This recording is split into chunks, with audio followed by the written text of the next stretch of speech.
What's up, everybody? It's Buffalo Ben 15 Golf back at it again. And today we are at the Mulberry Hills Golf Club out in Oxford, Michigan. Another great Oxford course that I've been meaning to make a video on the past year or so. I do not have a good history with this course, however. The two times I've played it, I shot a plus 2394 and a plus 1687. So both absolutely terrible rounds. Now, this was last year when I was a slightly worse golfer. So hopefully we can put a better showing than that on for you guys today. My uncle from Tennessee is also with us again. We actually played this round on Memorial Day. He came up for Memorial Day weekend. You saw him at the Captain's Club at Woodfield in Grand Blanc, Michigan in the last golf vlog, where I shot an 86. Not a good round. Hopefully we can put a better showing on for him today, though. And this is a good start. Fairway in regulation, green in regulation, 2-putt par. Made short work of a 432 par 4 to start out. Something to be mindful of at Mulberry Hills is that the par 4s are very long. Very doesn't even begin to describe how long some of these are. Like, we're talking pretty much PGA Tour level distance on at least 3 or 4 of these. Obviously that one wasn't ridiculously long. I mean, you've seen much longer par 4s than that on this channel before, but still 432 is pretty hefty for a first hole. So off to the second hole, already on the green for you here. Hit a terrible putt here after a great 7-iron tee shot. So we got a par putt back the other way. Just replicate the break. No big deal. You can make this. It was about 10 feet and I lip it out. So, yeah. Definitely not what you want heading into a 588 par 5. So, being 1 over after 2 holes at Mulberry Hills is never that bad. I mean, as I've mentioned for 50 times now, the 432 starting hole, I mean, I will often get a score worse than par on that one. Well, I don't play this course enough to say often, but the 2 times that I played it before this, I got a double the first time and a bogey the second time. So at least we did better than the other 2 times we played here. So already up to the green here for you. Hit a decent drive. Tried to just get over a tree with my 8-iron on my second shot, laying up to a gap wedge distance. I just don't give it enough, and I've got this tricky little chip here short of the green. I get it to the green, but I made sure I played this one short. I mean, obviously I wasn't happy about this. I wanted it to be much closer than this. My goal was to leave it about a foot short of the hole and just tap in for par. But there's actually water behind this green, which is why I wanted to not juice that one. I mean, normally I try not to leave chips short, but that time, I mean, my reaction after I hit that shot, I was making it worse than I made it out to be worse than it actually was, if you know what I mean. However, on the hole over that same pond that guards number 3 green, that was such an uncommitted swing. Yeah. My reaction Almost. is definitely necessary to the result of this horrible shot. Oh, man.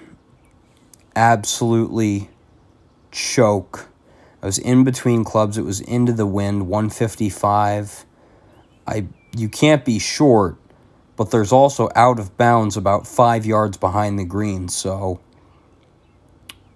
it's a tough little postage stamp hole. So I tried my best to kind of smooth a 7-iron, and I just caught it horrible. Now that I look back at it, I wasn't really committed to using that club just because I knew I probably could get an 8-iron there. So, you know, just kind of a blow-up hole here. Hit this putt way too hard after the drop. I actually hit a pretty good third shot. It just kept rolling out. It released very awkwardly, and I expected it to be twice as close as it was. So having this much for double, I thought for sure after I hit that chip, like after it came off my face, I was like, okay, worst I'm making here is 5. But what do? I make a 6. And we throw away the decent start. We're 5 over, heading into hole number 5. What am I on? The JV team now? Jeez. Oh, man. I was really pissed off after that 4th hole. My dad actually told me to stop filming, but I told him, no, I can bring this back. Rein it in. I just told Dad, you know what, I'm just going to try to be quiet. I'm just going to try to be humble for the next couple holes. As you could see on my last shot, just nothing much, just a little fist pump, no leprechaun dancing like you see from me often. So I hit a good tee shot. It didn't go very far, but it was in a good spot nonetheless. Then I hit a good 7-iron to the front of the green. Then a good lag putt to about 3 feet, and then I tapped it in. I know it's a little bit long to be tapping it in and not being serious with it, but I just came off a triple bogey, okay? So please cut me some slack. All right, anyways, just kind of do the same thing with this hole. Short par 4 again. Try to put my tee shot in a good spot. Get it about 220 out there with a 5-wood. Hit a really good wedge shot, and this time we got ourselves a birdie chance. And it just doesn't quite hold its line. It just kind of dive bombs to the left. And at Mulberry Hills, a lot of the greens have some severe slopes around the edges, and with that pin being front and not center, it's real close to that drop-off false front in front of that green. The back 9, they're even more pronounced, so be sure to tune in for the back 9 as well. That is, if I can finish decently here, that is. And this hole doesn't make that task any easier, because it is a 468 monster behemoth of a par 4. So I hit a really good drive there, as you can see. My uncle told me to strike a pose after that drive, so that was for you, man. I hope you're watching. So I hit a really good second shot as well. I thought it was home. I pulled a 5-iron, and I thought there was some fairway over here, but there wasn't. And the green kind of notches off to the right, if you know what I'm saying. Like it kind of, there's kind of a little bit of a rough peninsula that runs in front of the green. So I ended up having a really nasty little tricky chip here that I play just about as well as I could have. So Just a tiny bit to the right. Here we go. Par putt. 468 par. Wouldn't that be something? It certainly would feel like a birdie. I still can't get over the fact that at the University Club of Kentucky, the 10th hole wasn't a par 5. I could have had my Kentucky birdie. Well, He makes Maybe that's what we'll call these holes, Kentucky birdies. I mean, you have no idea how good that feels to write down.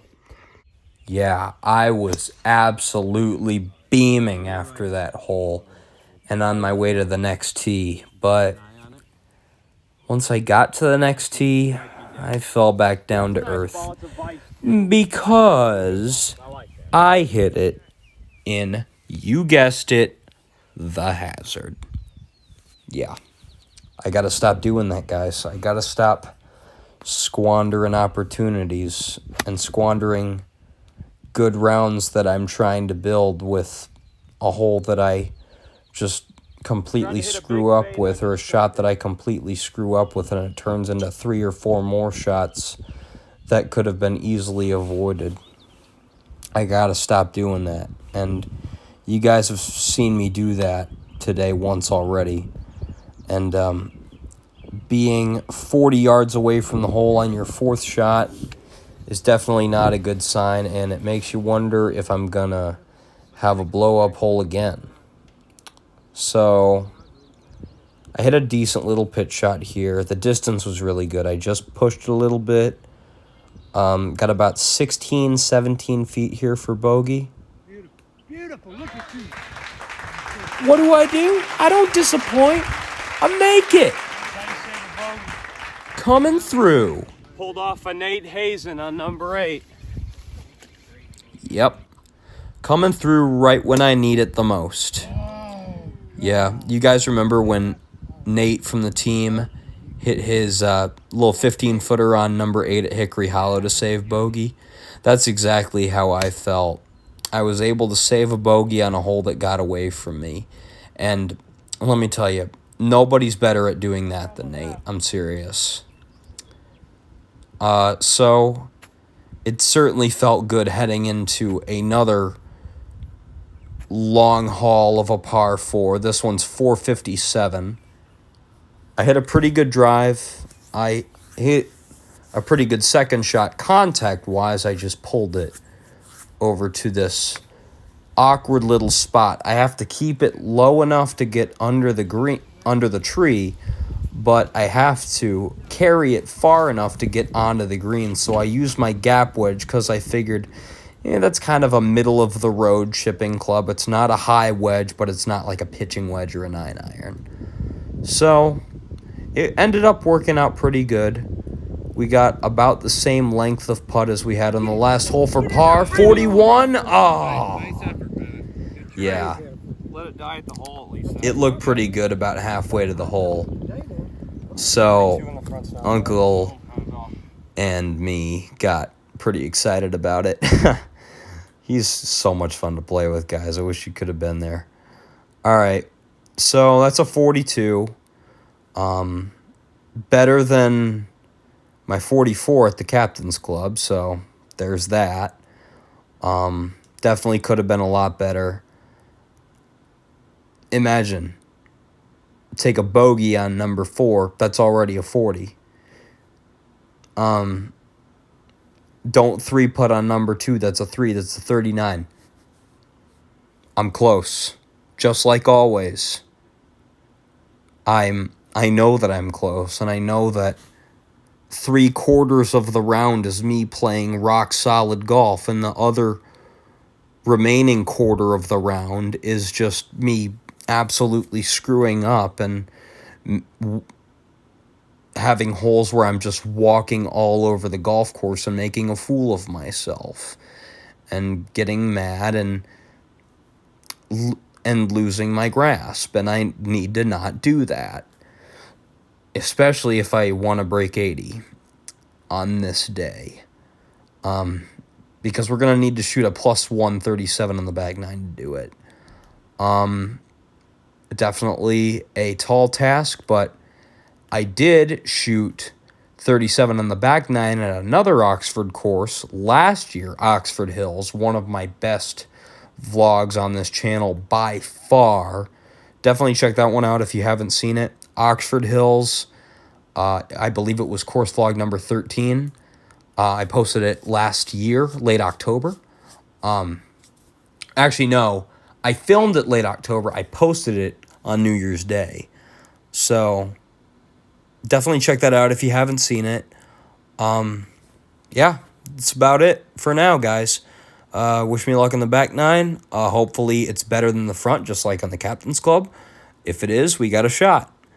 This is Buffalo Ben 15 signing off. Have a good day, everyone.